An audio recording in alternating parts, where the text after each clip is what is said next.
Hello, apa khabar? Wahai peminat Naruto. Kali ini saya bahas karakter anime bernama Conan. Bukan detektif Conan Ya, bukan cerita Conan lain.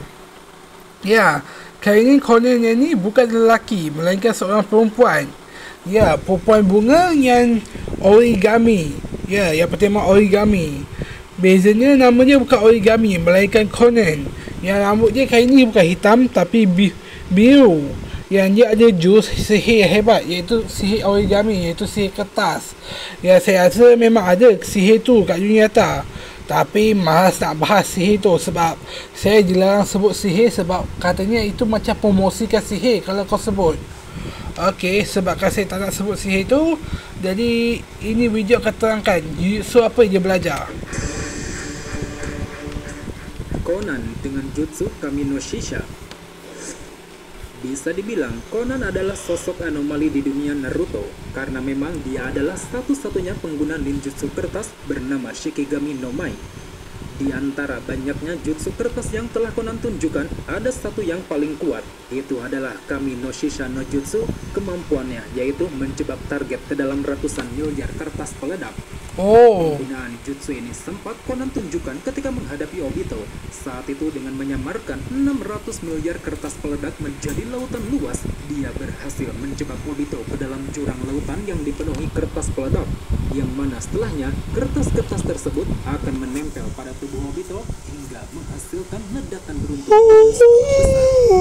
Efek ledakan yang ditimbulkan dari jutsu ini sanggup membuat jutsu Kamui milik Obito tidak berguna, sebab dengan adanya 600 miliar kertas peledak, Conan dapat menciptakan ledakan selama 10 menit tanpa henti, cukup untuk melawan batas waktu penggunaan Kamui yang berdurasi 5 menit.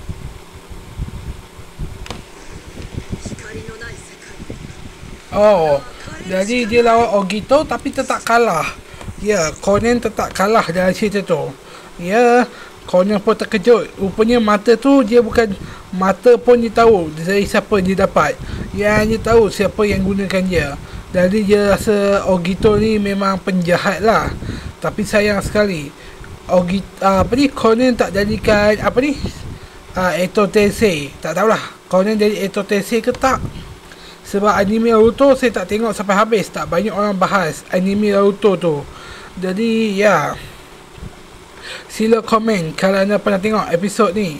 Ya, sebenarnya saya akan bahas Obito nanti, tapi hati-hati lah saya bahas Obito. Ya, buat masa ni saya bahas Conan dulu yang kalah dengan Obito. Ya, Obito. Ya. Okey, untuk karakter ni sayangnya dia taklah kuat mana pun. Boleh kalah walaupun dia guna jurus kertas, jurus bom, tetap kalah juga. Karakter dia ni tak berapa penting sangat lah.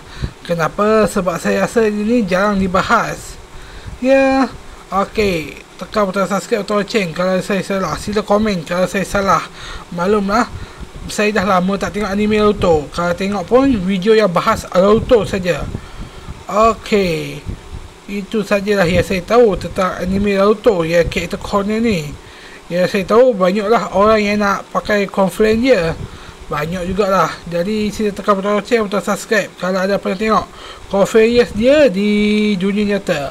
Okey, sampai situ sajalah yang saya tahu tentang anime karakter Conan ni. Bukan Conan Edogawa saya bahas dia pun sebab namanya sama dengan Detektif Conan.